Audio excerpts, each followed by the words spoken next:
Thank you for listening to my podcast, The Vedic Worldview. I'm Thom Knoles. All over the world, there are ideas about what happens when your body dies and what happens when you've lived whatever you've lived, a few decades, right? It takes an entire decade to learn how to stop slopping food on yourself. Up until the age of 10 or so, that's about the time all that stops. And to be able to adequately speak some kind of a language that other people will understand, so you can make it known what you're experiencing, what you wish to experience, and so on. 10 years. Then you have another 10 years where you're learning how to commune with other people, learning about the world you live in or so, and now you're 20. And then you have about another 10 years where you're figuring out what your relationship is with all the other humans around here, and maybe getting a little bit more education and figuring out how to become self-sufficient so that when you need food, you don't have to ask anybody. You can make it happen yourself. And if you need shelter, then you've got shelter. Now you're 30. And, then you've got another 10 years where you're doing more figuring out about what your relationship is with the next generation. Are you going to be producing or not producing? And if so, with whom and how and what and when? And keeping the whole kind of lifestyle and career in place. And then as we continue growing, as we build layers of self-sufficiency, we begin to wonder what it's all about, because the body just keeps getting older. And you might notice that the death rate on Earth so far is 100%. You hear about old aunties and old uncles and grandparents and great-grandparents who pop off, and they're not here anymore. And it begins to make you wonder, I guess that's going to be happening to me too. And so what comes next? It's a very obvious question. It's a really obvious question. What comes next? What happens after this body dies?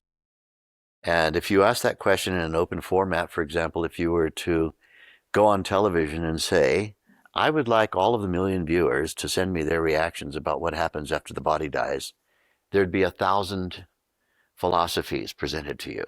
Well, it all depends on what you did. Did you do this during your body life? Did you do that? What did you think about? What did you believe in? What did you make yourself believe in? To what degree did you believe in a thing? Not just did you believe to the kind of 60% level, the 80% level, the 100% level? So based on what you decided you believed in, that's going to change what happens after your body dies. And almost all of the people who make these recommendations and suggestions to you are convinced that all of the other ones are wrong. So if there were 1,000 suggestions about what's going to happen after your body dies, the one who's suggesting a particular thing to you reckons that the other 999 are all going to have some miserable experience after their body dies. In some cases, forever and ever and ever. Forever and ever, longer than the whole universe has existed. And so then, what is the Vedic worldview on all of this? What happens when this relatively short-lived, squishy matter that we're all sitting in right now, that has to, you have to feed it, and then you have to get rid of the waste material, and you have to drink water, and then you have to get rid of the unused water. And, you spend 10 decades doing that if you're fortunate, and it's all over with. What happens? Does consciousness just blink out? Jean-Paul Sartre would have said yes. Albert Camus, who was a student of Sartre's, would have said yes, just blanks out. Kurt Vonnegut, the great American novelist who was an existentialist, would have said, everything that you've got right here, right now. Enjoy it while you can. Just try not to hurt anybody so you don't get a bad conscience. I knew Kurt very well. He was a meditator. So what is it that happens? And then you have all of the different religious groups saying, oh, watch out, this is going to happen, that's going to happen. If you look over there, that's going to make you suffer forever, for eternity. If you don't look over there, even though you want to, then, you'll be having this other experience for eternity. And a lot of the experiences that are presented to you sound kind of boring to me, like sitting and just enjoying wonderful light and grace forever and ever and ever. No walking around, no going out for coffees, no enchiladas when you're hungry. It's just like you just sit there. Maybe you have little wings on your back or something, or you have a little harp that you're playing or whatever, forever and ever and ever.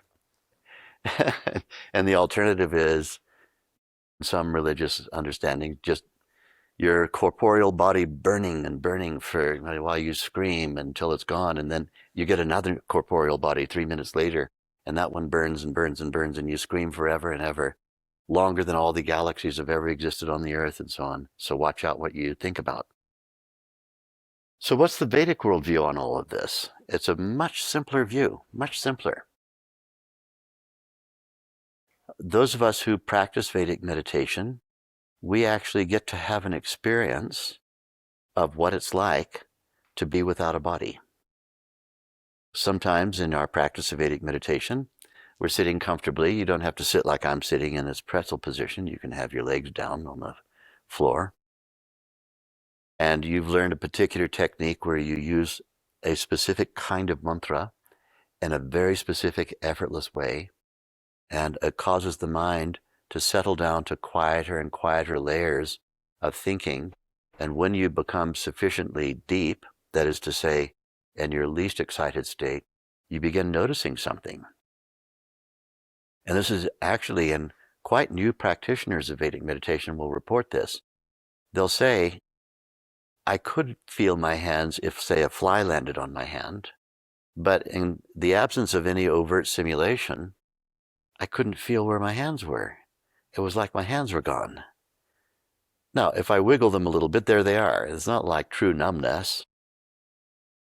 In scientific terminology, in the language of a physiologist, we would call it anti-kinesthetic paresthesia.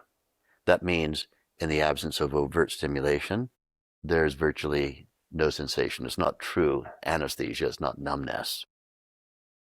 And then sometimes meditators who've been meditating a little longer than that will say, the boundaries of my body seem to disappear when I was meditating. Even though if I do this or wiggle a little bit, I can immediately feel the boundaries of my body again. But when I'm in that very, very deep state, I can't really feel my body anymore. And then with a little bit more practice, sometimes the mind will start to experience this expansiveness. It's as if my mind has become as big as this room that I'm sitting in. It's no longer contained inside the boundaries of my head.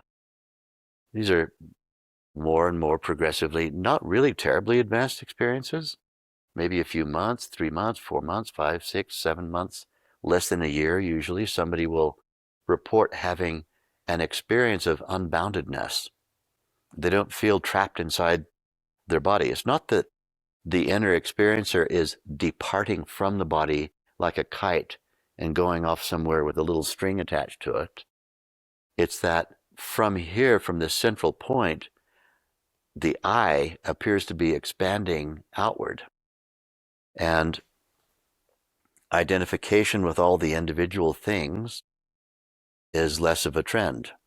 So if a door slams, or you hear a sound, or you hear a motorcycle go by, or a neighbor start playing Led Zeppelin or something, you right away can hear that, but it might bring you back into the boundaries again and think, oh, I must have been really deep or very expanded because I kind of forgot where I was. Was I sitting and meditating on the couch? Was I parked in my comfortable car outside the house having a meditation before I came home from work that day? Because you can practice this meditation anywhere that you can sit safely and comfortably. Was I riding in a train? This experience of a few moments of unboundedness. And what is that? Well, when somebody's body is dying, this is our perspective on things. When somebody's body is dying, whether they meditate or they don't meditate, they begin to experience unboundedness. I've had the great good fortune of sitting with, I've kept count, about 38 people while they're in the process of dying. I haven't reached 40 people yet. Some of these people I knew very well. Others were students of mine, or the mothers or fathers or aunties or something of a student of mine. And the description is, I can't feel my hands. If I move them, I can feel them, but I don't feel like moving them. Maybe they're in hospice, maybe they're in hospital, maybe they're at home comfortably. I can't feel my hands. I can't feel my body. Now, in an experienced meditator, the feeling of that at the time when eventually the body dies, because all these bodies are going to die, right? The experience is, this is really familiar. To someone who's never meditated, the experience is nothing short of terror. Oh no, I can't feel my hands. Oh no, I can't feel my body. Oh no, I'm going into an abstract, dreamlike stage of thinking.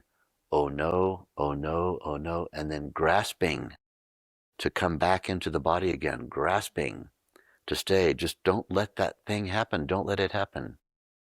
But the meditator who's practiced 730 times every year, 365 times, 365 days in a year times 2, 730, and you're sitting willingly, loving it, sitting in your chair.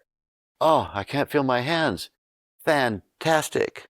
I must be really going deep here. Oh, the bliss is coming. Oh, the edges of my body are indistinct. Oh, I love this technique. And then the mind expanding out and expanding out. Oh, I love it, love it, love it. Been there so many times, right? 730 times a year, literally sitting there, letting your heart rate drop down to the lowest possible heart rate, your breath rate dropping to the lowest possible breath rate, practically flatlining, and just hovering in that state, loving it. What has happened? That which is inevitable for everyone has become for the meditator a familiar experience. It's familiar.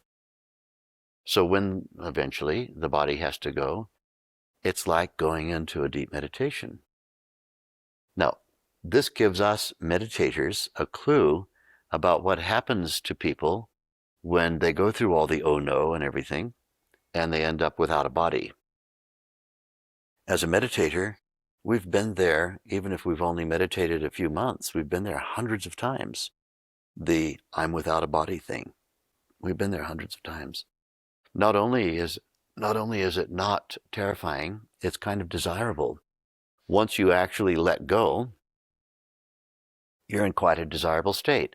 Your consciousness is free. It's experiencing free floatingness. And all it's doing is moving in whatever direction provides the greatest charm. There's no body involved anymore. Body's gone. And by the way, you don't care. Once you let go of the thing, it's actually a relief. Because there can't be pain unless there's a body. There can't be suffering unless there's a body. So there's no pain, there's no suffering. There's just this capacity to wander in the consciousness strata. And there are worlds after worlds after worlds of consciousness strata. And the mind tends to move in the direction, we have a saying in English, birds of a feather flock together.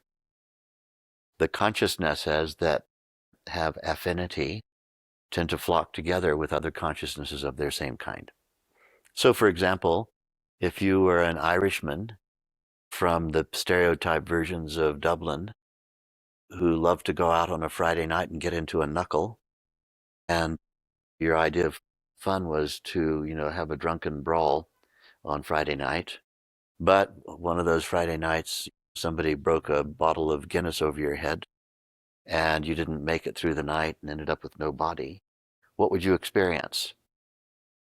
You'd experience a heaven filled with other people just like you.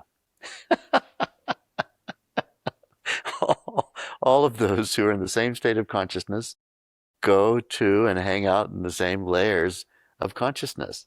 For you, that's heaven. And if you got a little glimpse of other people's more quiet, serene heaven, you'd think it was super boring and you would consider that to be hell. And so one person's heaven is another person's hell. One person's hell is another person's heaven. So like that, consciousness simply has freedom, complete freedom, because body's gone. No more need for making bookings on airlines or trains or driving, riding around in Ubers or anything. Consciousness is completely free to explore all of the realms that are available, and world after world after world of realms are available.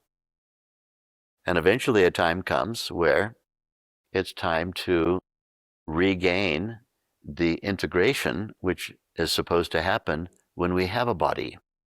So in the Vedic worldview, we come back. This old-fashioned word which comes from Latin, reincarnate. Carne, we know I'm in Mexico right now, so we all know what carne is. Back into the meat. Reincarnate. You go back into the fleshy body. You find yourself in the little baby body of your choice, and you do choose. There's a menu. It's not that you only have one choice. That wouldn't be choosing.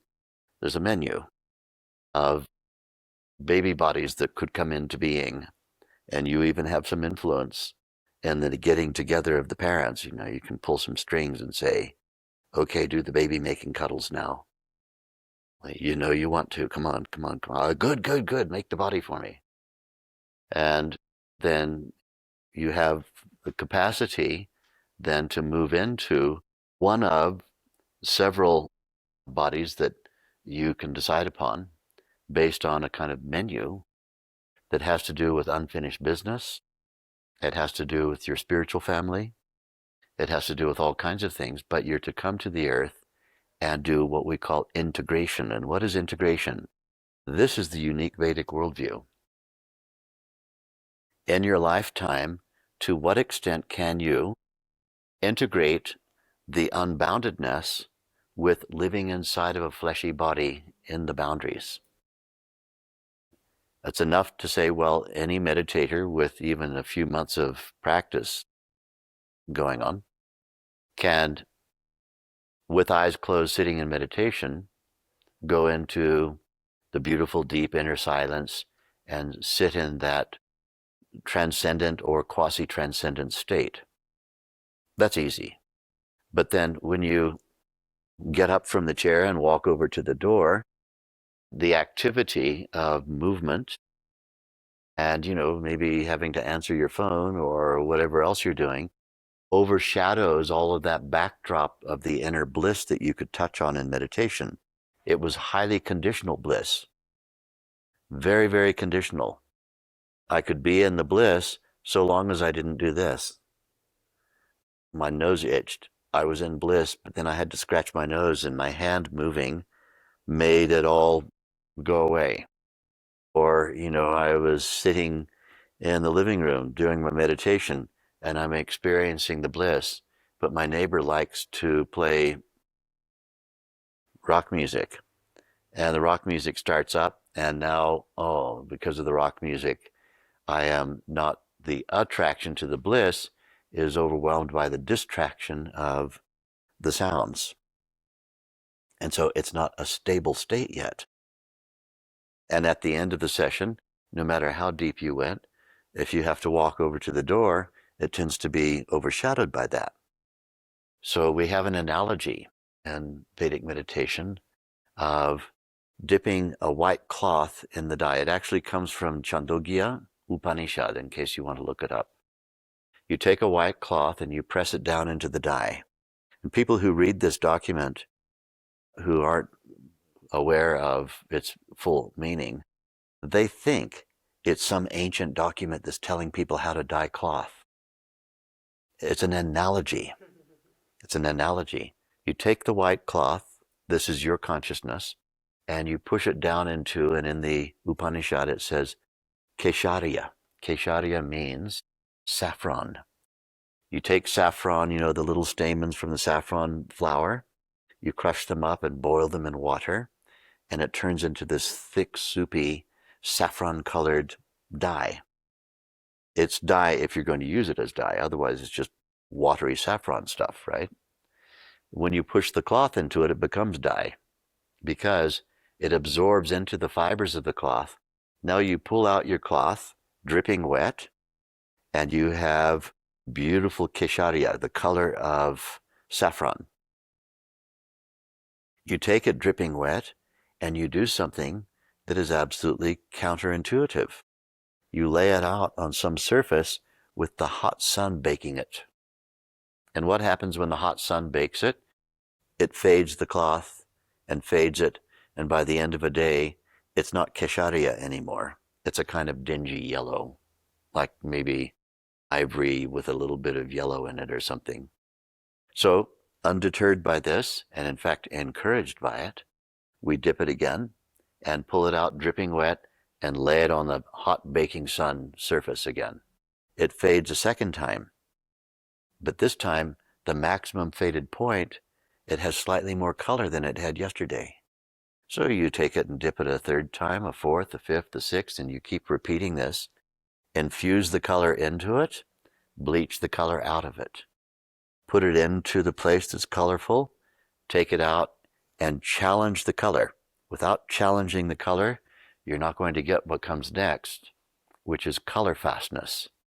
Something about the process of putting the color in and challenging it with sun causes the color to integrate into the fibers of the cloth in such a way layers of stable color are being built.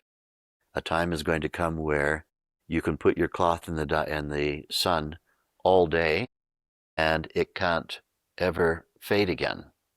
Okay, what does this have to do with meditation and heaven on earth? You dip into the heavenly place in meditation, and then you come out into activity and talk to people and eat food and do things that you have to do and all of that stuff. And it causes the sunshine, fading the cloth. It's supposed to be. This is the way it's supposed to happen. We're supposed to engage in activity enough that we actually mute the experience of the bliss that we got in the meditation state. Undeterred by this, we dive in again the next morning and saturate ourselves in the bliss of being, and then come out and use it up. Use it up. That is to say, be active, engage the intellect, engage the senses, engage the body, all the usual things.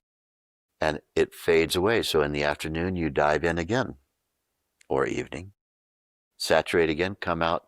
And what happens to the meditator? In the beginning days of meditation, beginning few years of meditation, my inner bliss state is highly conditional. I have to sit still. But with practice, I begin to notice at the end of my meditation, when I open my eyes, a day is going to come, and it's a glorious moment when every meditator experiences this. It's time for me to come out from my meditation. I let go of the stimulus for meditation, the mantra, and I come out, my eyes are open, and yet, as long as I don't move, I can move my eyes maybe, but as long as I don't move anything else, I still feel like I'm in the deep bliss. I feel like I'm in, oh no, here comes a fly. It's going to land on my nose. Okay, oh, now the bliss is gone. I got the fly away from my face, and the movement of my hand made the bliss go away. Oh, well, there's always tomorrow.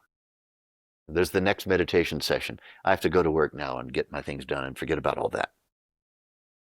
Which you do.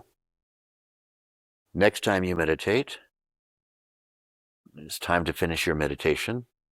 You open your eyes and come out, and the bliss is there with eyes open, and you have to get over to the door, and you begin to sit up to do that, and the movement of getting up from your chair, the bliss comes with you.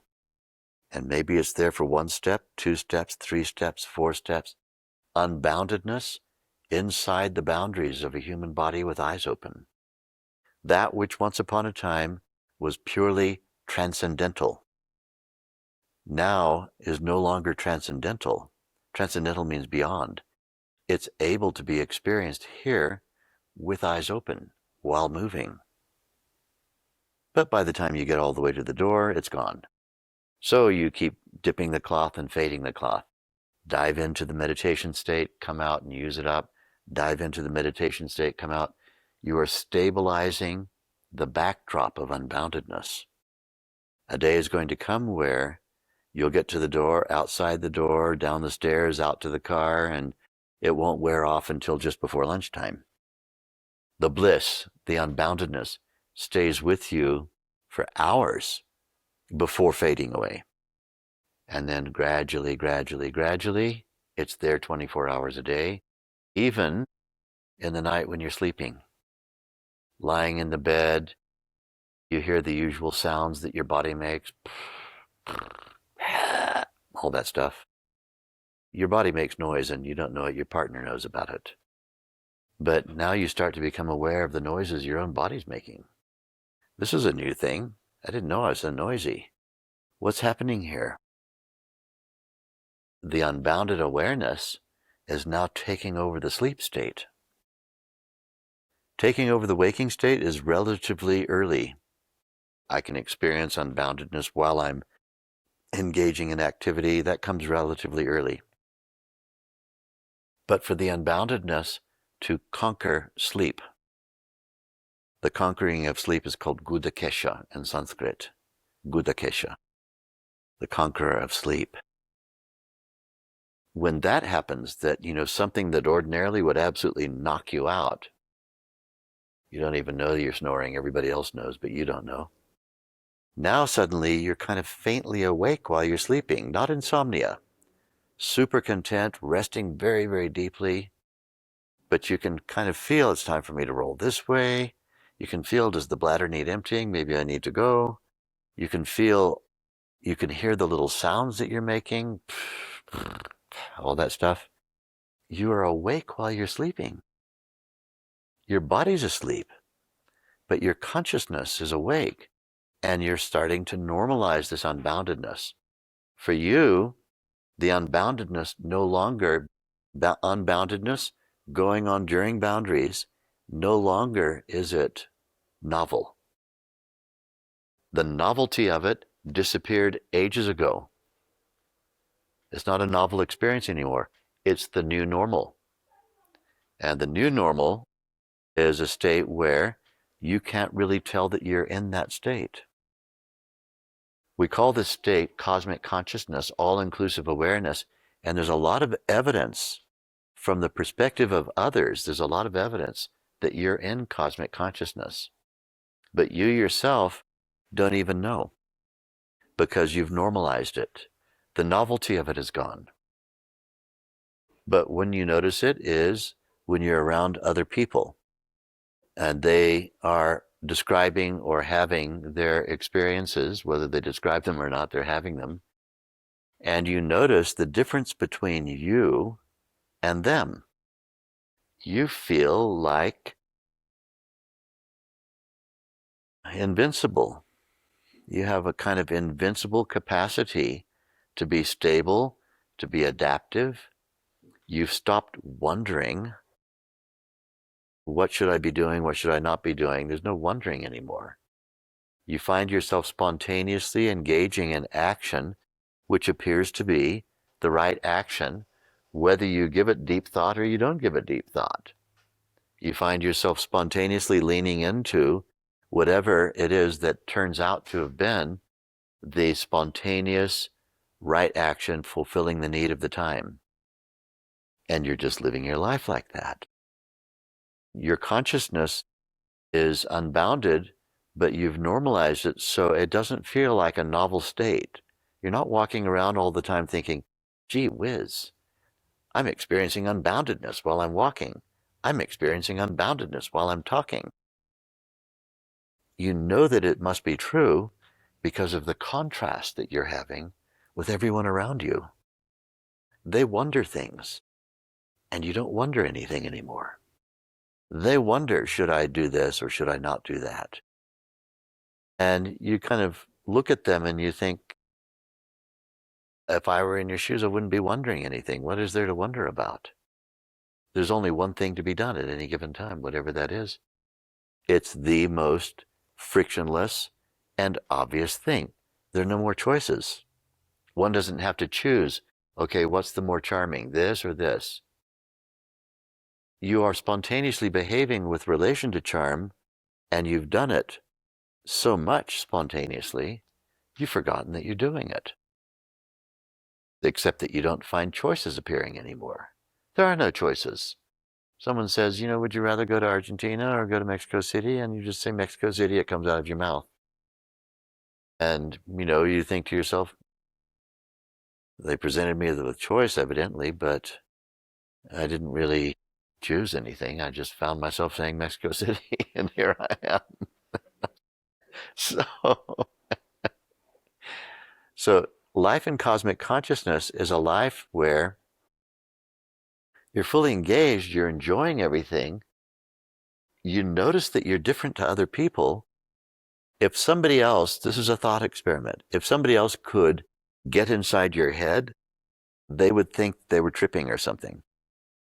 There'd be this vast unboundedness living inside of the body. And that's what you've become, but you're so used to it, you don't even know anymore. You're just living life in the usual way, but you don't find there's choices anymore.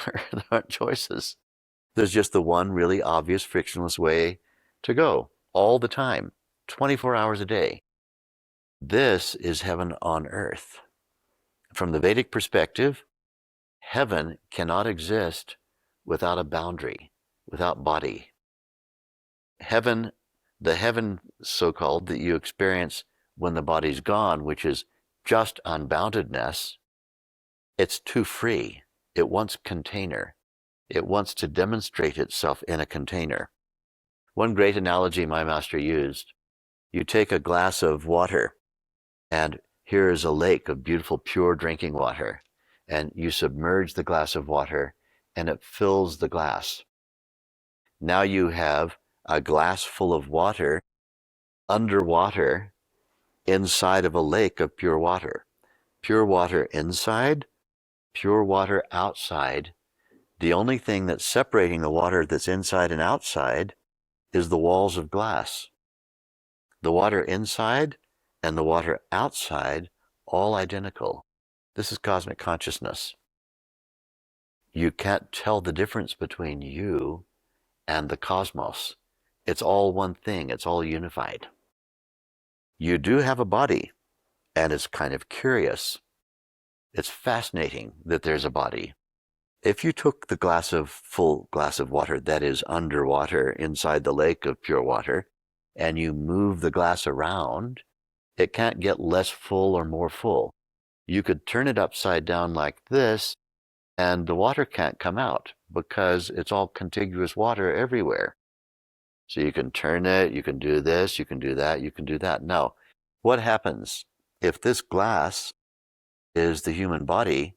Let's take Maxwell's little silver hammer from the Beatles song, and we go smash, and the glass tinkles away and falls to the bottom of the lake.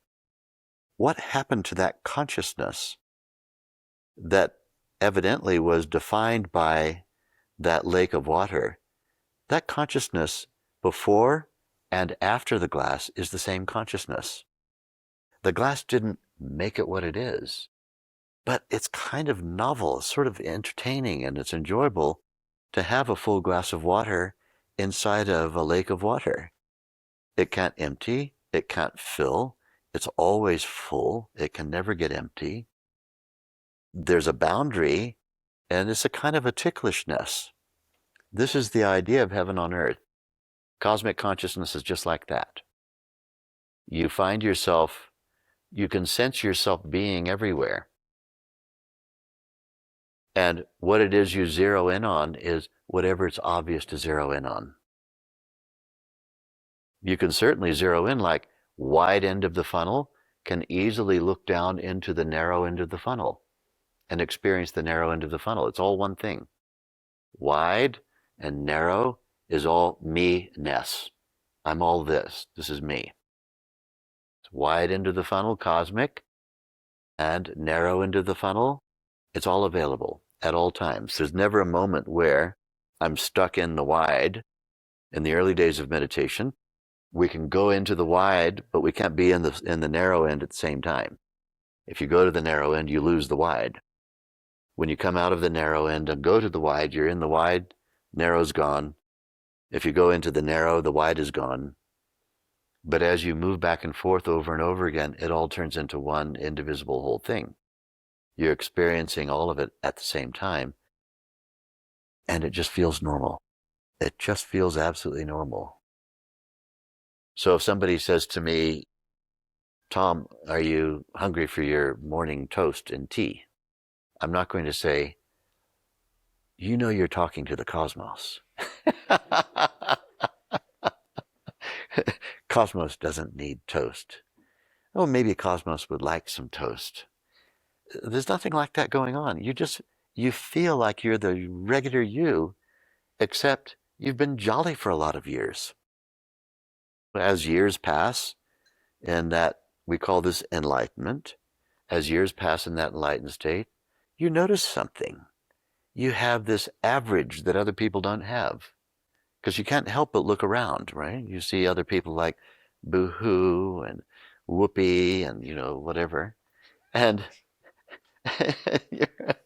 you just have this kind of lovely evenness. There's a lovely evenness that's just going on all the time.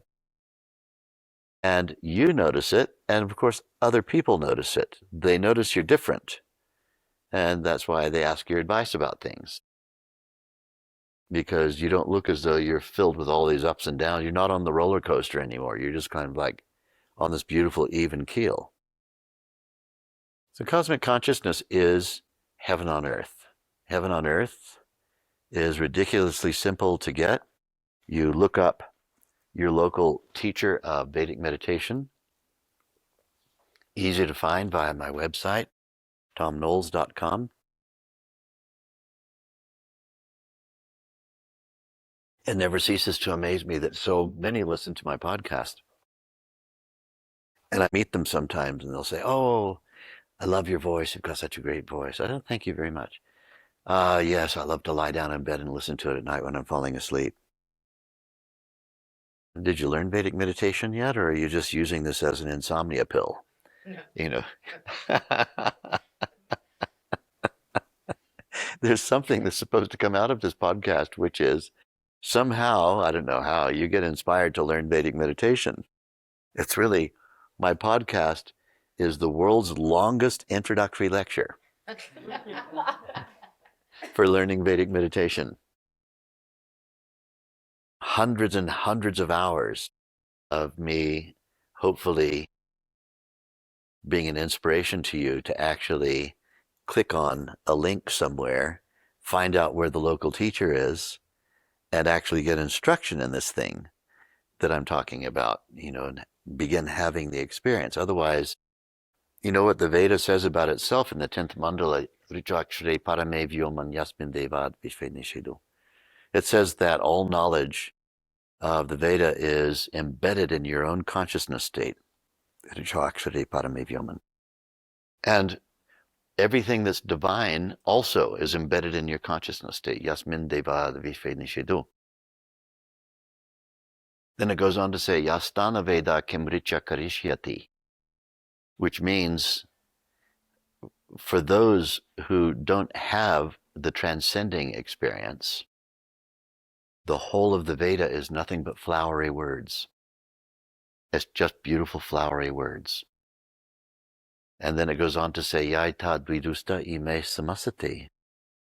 But for those who know how to experience the transcendental field, all knowledge awakens in their life and gives them balance.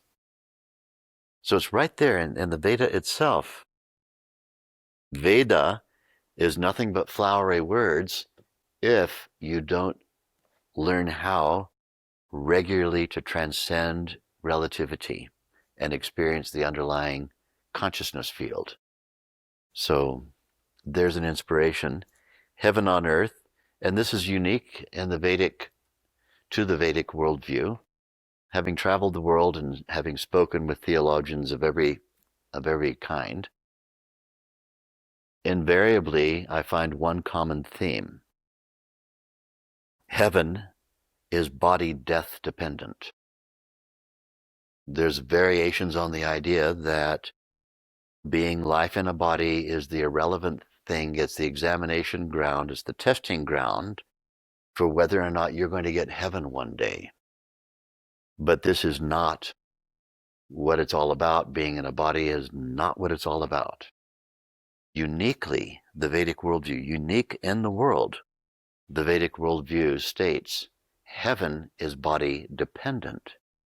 It is not body death dependent. You have to live the unboundedness inside the boundaries of your body and in life and living. Heaven while eating toast. Heaven while doing work. Heaven while jumping out of an airplane with a parachute. Heaven all the time. Heaven, heaven, heaven, heaven, inside the boundaries. Heaven on earth, heaven on earth. And so heaven on earth is the unique offering of the unique proposition of the Vedic worldview. Every other worldview requires your body to die. You might be enjoying your life or whatever, but you know this is nothing but a misery, and this is the field of suffering, and all the misery and suffering will go away once your body dies, if you believed the right thing.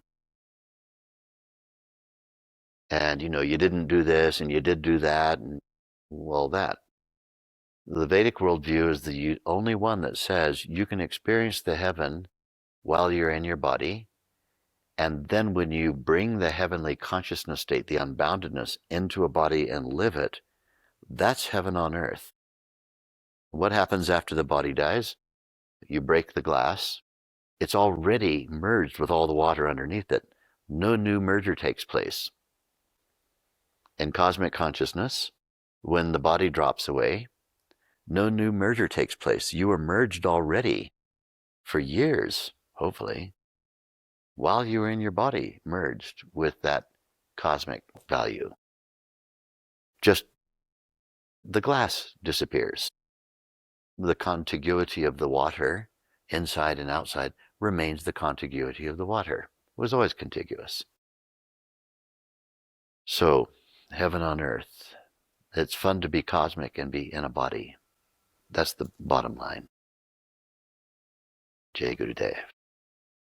Guruji, can you repeat the Sanskrit word for conqueror of sleep? Gudakesh. Gudakesh, G-U-D-A-K-E-S-H. Gudakesh. It appears many places, but one of the most prominent is in the Bhagavad Gita, the central chapters of the Mahabharata, written by my namesake, Vyasa. Conquered sleep means body's still sleeping. Body definitely sleeps. But the consciousness isn't extinguished by the phenomenon of a body sleeping. Consciousness can continue. It's not like real active consciousness, E equals MC squared or something. Oh, it could be that. But it's just very quiet backdrop awareness, such that that person with their body fully asleep, that sound came, they'd immediately alert to it because they're not dead to the world. So thin sleep. Thin sleep, very restful, but thin, meaning you notice things in the night. And you can sense time passing. You can sense time passing. The night is, I call it the night shift. There's all these experiences occurring all through the night. The body's asleep, but there are all these experiences occurring, and you're experiencing them. There's no blackout anymore. Blackout gone. That's the conquering. No more blackout. Guruji, does the night shift ever normalize? Yeah. The night shift meaning, just to be clear what it means you've laid down on the bed and you allow the sleep, you invite the sleep state to arrive. We all know every night we do this, we kind of forget that we're doing it, but that's what we're doing. We set up all the initial conditions, the covers are just right, and the little teddy is just there, everything perfect. we might have finished playing our little lullaby or whatever. I'm just joking, but we set up whatever the initial conditions are that tell us and tell our brain that we're inviting the restful sleep state to come, the horizontal rest state, the horizontal rest state. And I'm inviting it to come. And then what happens? It begins to come in the form of abstraction starting. Abstraction begins. And how do we know abstraction? When you're in the abstraction, you don't know you're in the abstraction. It doesn't seem abstract when you're experiencing it, but a little breeze blows and it makes the blinds go click, click or something, and you get that little click sound and you think, oh, that was a really abstract thought I was just having. I must be falling asleep, right? You can all relate to this. And then, so you realize then, I am falling asleep, good, satisfactory horizontal rest. I'm horizontal, I'm resting. Let me allow myself to go into the abstract. And you do. Now, in most cases, the abstract, for people who don't meditate, the abstract is so abstract, we don't possess the interneuronal connections to experience abstraction with a degree of clarity because we haven't been meditating. People who practice meditation, they go into the abstraction, and we're going to call it dreamlike because we don't know if it's dreams caused by rapid eye movement and body unstressing or whether cognitions are occurring. But with each progressive year of practice of meditation, it's more the latter. Cognitions are occurring. You're experiencing some world. You're experiencing a world. Other people have to take drugs to have that experience. You have the endogenous drugs.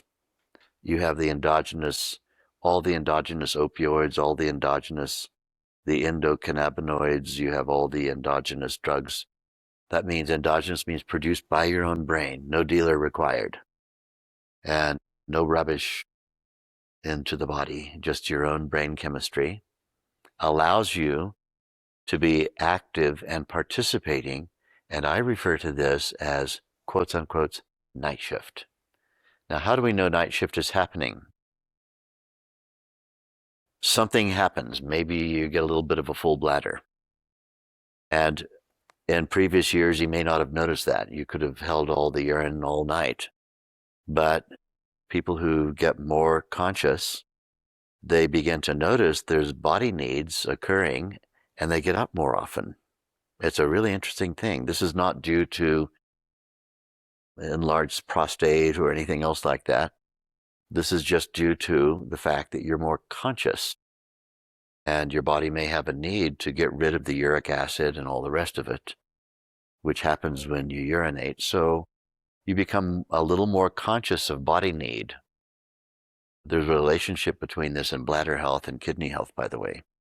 Meditators have greater bladder health and greater kidney health because they tend to urinate in the night more frequently. It's a fact. And other people, that's a problem. And meditators, it's just de rigueur. But something happens, your body begins to give you a signal, I have to roll over this way. I have to roll over that way. A regular person who goes into blackout sleep, they could be cutting off circulation to their leg or their foot for an hour and not even know, and wonder why they're getting varicosities and things like that. The meditator is hyper aware of little tiny body cues. Body's saying too much pressure on the ankle, too much pressure on the hip, flip to the other side. And so the meditator's night is a little more active than the non-meditator's night. And in fact, with practice, it gets quite active. And then when you've rolled satisfactorily into a different position, maybe the nostrils, because you know that if you lie on your left side, the mucous membranes on the left side begin to inflate, and the mucous membranes on the right side begin to deflate and open up the airway. And when you flip over onto the right side, you'll notice that the mucous membranes on the right begin to inflate, and the mucous membranes on the left begin to deflate. So you're either breathing through your left or your right nostril predominantly. And you can gauge this by flipping from one side to the next. My left nostril got a little dry, so now I can flip over and I can let my right nostril take over the activity of the air movement. All kinds of minor adjustments going on. And then once you get comfort, you allow yourself to go back into the abstraction. This is a really active night. This is not, oh, I hit the bed. My pillow hit the bed with all my clothes on and one boot on one foot and my tongue hanging out of my mouth. And I hadn't even unbuttoned the top button of my shirt. The next thing I knew, there was a dog barking, and it was 8 a.m, and I was in exactly the same position. That's, oh, I never even took off my other boot. That's blackout sleep. And it's not good for you. It may seem like it's good for you because, wow, you really rested, right? You didn't experience anything.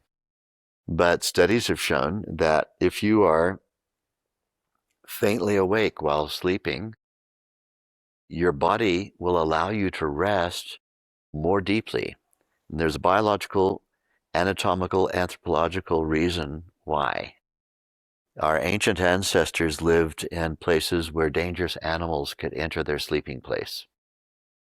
And those ancestors who didn't learn how to have a degree of consciousness while sleeping did not survive to reproductive age. The ones who did survive to reproductive age were the ones who could get into an in-between state, not quite awake, not quite asleep, and they could hear what was going on, or they could smell smoke. Those who went into complete blackout got eaten, or they got consumed by a bushfire. The ones who had a greater degree of wakefulness, they survived to reproductive age. They're your ancestors. And so this capacity to be faintly awake while sleeping, while resting, is embedded in the brain physiology of every extant human being today, because we're all related to one of those 12,000 or so people who lived 10 millennia ago. There were only about 12,000 people living 10 millennia ago. So we're related to two of those. And they're the ones who developed the brain talents that we now possess. But we have not exercised our brain heritage because we don't meditate. If we don't meditate, we end up with a brain that actually isn't optimized in its functioning. It hasn't had the exercises. So meditation gives you the capacity to be very, very rested, even transcendent, but awake, or experiencing subtle abstract phenomenology while you're lying on the bed horizontal at night.